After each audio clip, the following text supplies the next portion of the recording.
In this video, I'll introduce you to logarithms and how to evaluate them. The first question that comes up is, what is a log or a logarithm?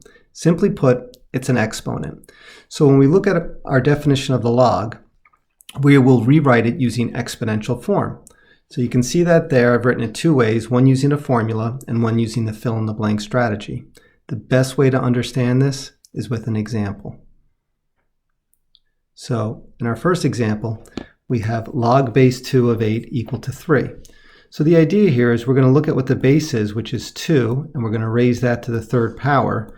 Just like here we have blue to the yellow in a sense. So we have 2 to the third, and that will always equal the argument, what's inside the log, in this case 8, or the green for our example.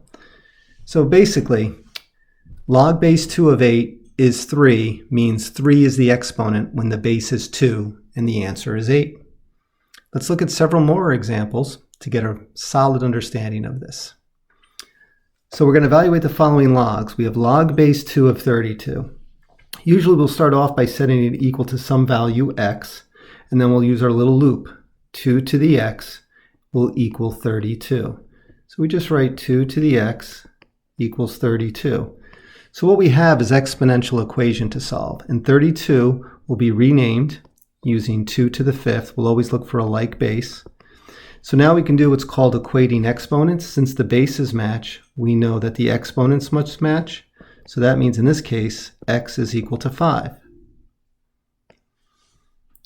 Next example, same idea. We're going to set it equal to x, use our little log loop, 4 to the x, and that's going to equal 2. So we don't need to keep drawing all these diagrams in. So we have 4 to the x.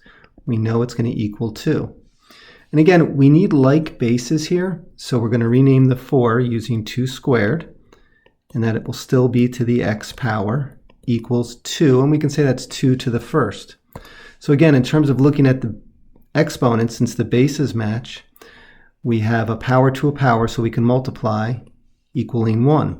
So we'll have 2x equals 1, or x is equal to 1/2. The next example introduces a fraction. Don't let that bother you. It's the same process. So we'll have 10 to the x equaling 1 over 100. Now just remember that 1 over 100 is the same thing as 1 over 10 squared, and 1 over 10 squared using exponent rules is 10 to the negative 2. So really, we're going to look at our first piece here, 10 to the x, matching up with 10 to the negative 2, and you can see that since 10 matches with 10, that x is equal to negative 2.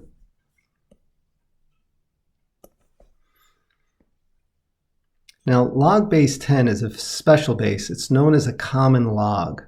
So what you'll see on calculators is just a log button, which it's understood that it's really log base 10. Let's take a look at a few examples and see how they're going to work. In this case, I wrote log base 10 of 100. So this would be written the same as looking at log of 100. It is the exact same problem. So we'll go through the same steps. We say equals x. So we'll have 10 to the x equaling 100. And then 100 will be renamed as 10 squared. So we're left with x equals 2. And it is not a coincidence that there are 2 zeros. That's why the common log is used with base 10. We can just count the number of zeros for base 10, and that's the answer, provided it's a 100, a 1,000, or so on. So let's apply that to our next one. Log of 1 million. I see 6 zeros. Let's see if that is what the answer will be. So again, we have equals x. Some people feel comfortable writing the 10 there, so then they can do the same little loop. 10 to the x equals, now 1 million can be rewritten as 10 to the 6, so immediately we see our answer is x equals 6. So a little trick, when we have powers of 10, we can just count the zeros. And here we have a decimal answer, so we have 10 to the x, and realize that 0.001 can be rewritten as 1 over 1,000, which is 1 over 10 to the third, which is 10 to the negative 3. So we can say 10 to the x equals 10 to the negative 3, or x equals negative 3. And it's not a coincidence, that's power of 10 movement 1, 2, 3 times. Another log that comes up once in a while is known as the natural log. This is log base e, or ln. So if you see log base e or if you see ln, you can rewrite them as one or the other. This is more common in calculus than anywhere else.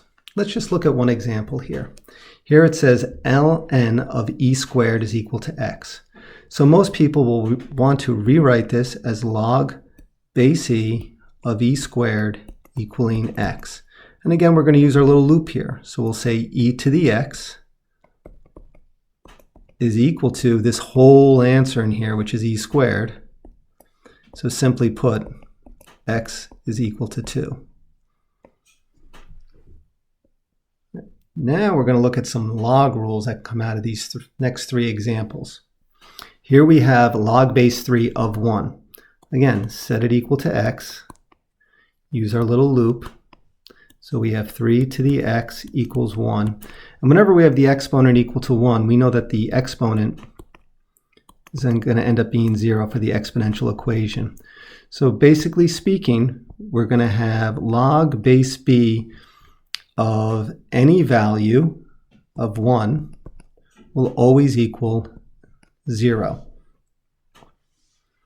Next up, we have log base 5 of 5. So we're basically answering 5 to what power is 5. So I think you guys can predict the answer. So we have 5 to the x equals 5, or 5 to the first, so x equals 1. So whenever we have the base matching the argument, we'll always get an answer of 1. In our third example, we're going to have 2 to the x, and that will equal 2 to the third power. So here we'll have x equals 3. Well, for a rule, that just means if you have log base b of b to anything, to some x, you'll always get x as your answer. Think of inverse operations. The log base b and the base of b undo each other. Our next few examples will have some slight variations and some different things to solve for. We'll approach them the exact same way. So here we have 3 to the x equaling 1 over 81. So it's just another fraction example for you to look at. Understanding that 1 over 81 is 1 over 3 to the fourth, which is the same thing as 3 to the negative fourth. So I'll just equate my x to the negative 4, because these are the two pieces I'm matching up now. So we have x equals negative 4. Same approach in the next one. 8 to the power of x equaling 4. And for some people, this one is not as obvious because I can't rewrite the 8 using a base of 4. But we can use a base of 2 for both of these. So I'll rename 8 as 2 to the third, and that will be the power of x of 3x, and 4 we'll have as 2 squared. So we'll fall back, we'll equate the exponents.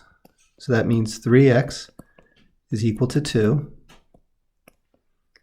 So x will equal 2/3.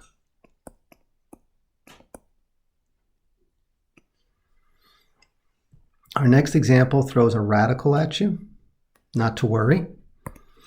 Same approach.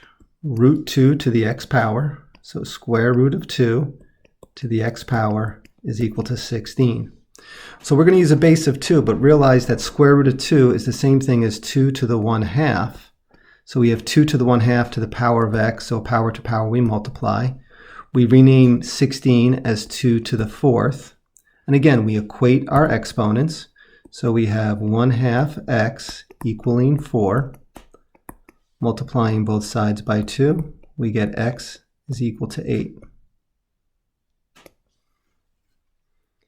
In our next example, you're going to notice that we're solving for something different.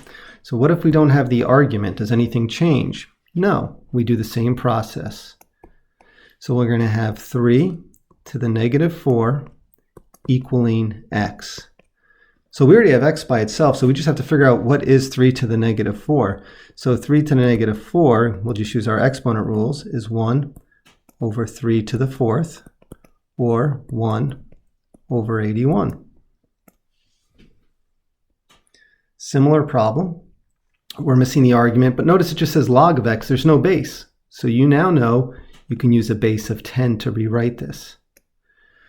So we have 10 to the power of 0.01 equaling x.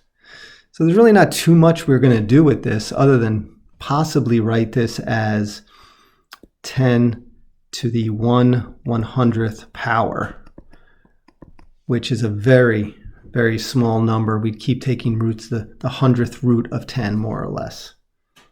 So there's nothing more to do with that. In our next example, we're going to have x to the 2/3. This is where we're going to have to remember some algebra. So we have x to the 2/3 equaling 4. So now we have to actually solve for x. We have to get rid of to the power of 2/3. So if you remember, you raise both sides to the reciprocal power. So that would be the 3/2. And what that does is that cancels out the exponent on the left-hand side, leaving you with x. And then you have 4 to the 3/2. And the 2 in the halves means the square root of 4. And that will be to the 3rd power. So that's 2 to the 3rd power, which is simply 8. Another example like that, we'll have x to the 4/3 equaling 81. So to undo the 4/3 power, we're going to raise each side to the 3/4. So x is going to equal 81 to the 3/4, which means the 4th root of 81 to the 3rd power. Now you may or may not know the 4th root of 81 is 3. So then we have 3 to the 3rd power, and we have 27 as our final answer.